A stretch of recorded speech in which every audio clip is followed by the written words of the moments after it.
Друзья, всем привет! Короткий ролик о том, как я решил все-таки проблему с опилками. Раньше я покупал вот такой вот пакетик 90 рублей, потом он пошел 120, 130, 140, растет, цены растут как на дрожжах. В общем, я понял, мы просто, что в этой коптильне просто прожигаем деньги, что можно вполне сделать своими руками.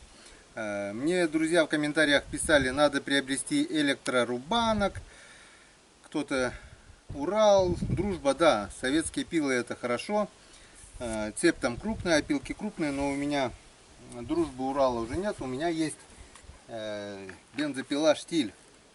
В общем, слил я отсюда все масло, немного попилил дров, чтобы до конца уже все капли выпали, потом проверил. Когда вот проверяешь, заводишь вот так вот.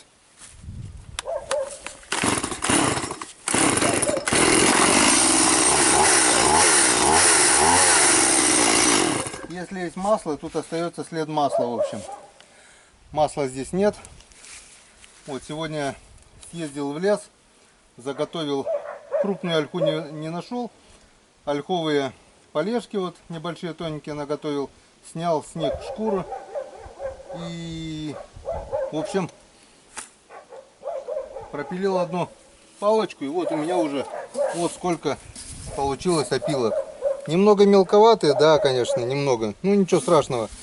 В колбе для копчения дымогенератора она вполне будет плавненько спускаться. Именно поперечной опилки. Как-то с черемухи пытался пилить вдоль. Да, стружка получается длинная, но она бывает в колбе застряет. Это сейчас мы высушим дело. Вот у нас висит уже рыба для копчения приготовлена. И буквально как немного опилки подсохнут, можно будет приступать к копчению. Рыба у нас провялилась, дня 4 уже вялится. Вот она полностью уже высохла. Дальше смысла держать ее нет, иначе будет деревянная. В прошлый раз висела неделю, но было прохладно. Сегодня тепло, и она уже практически сухая. Все, завтра у нас начнется процесс копчения. А сегодня, друзья, коротко расскажу, как я нашел проблему приготовления опилок. Постелил покрывало, шифер, чтобы ветром не уносило лишние опилки вон. То, что вот остается здесь, вот иногда крупные получается, вот эти пятачки в дальнейшем пригодятся для горячего копчения. Все-таки я когда-нибудь сделаю коптильню и будем коптить горячее копчение. Коптить таким способом можно в любое время года, не только летом, также можно и зимой. Ну а холодные только в теплую погоду. Поехали!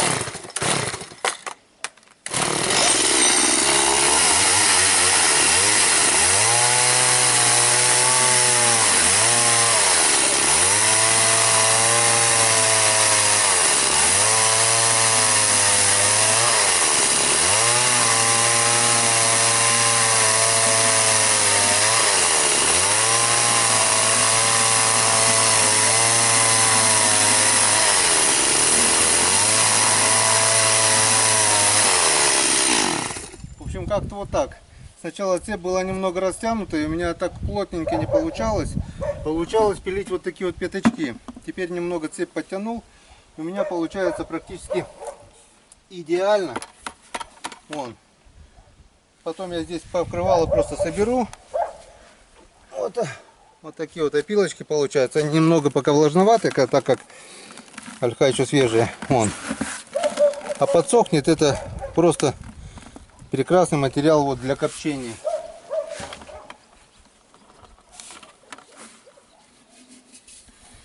Сначала пробовал сделать все это на берегу. Ольха какая-то получилась так желтоватая. Одна ольха была, кстати, они тоже почему-то разные. Сейчас вот она идеально белая. Видать, подсохшая уже была. Но там меня сожрали просто мошкара, комары километрик. Чтобы не нести лишний мусор, построгал я в лесу, а опилки будем делать вот так вот.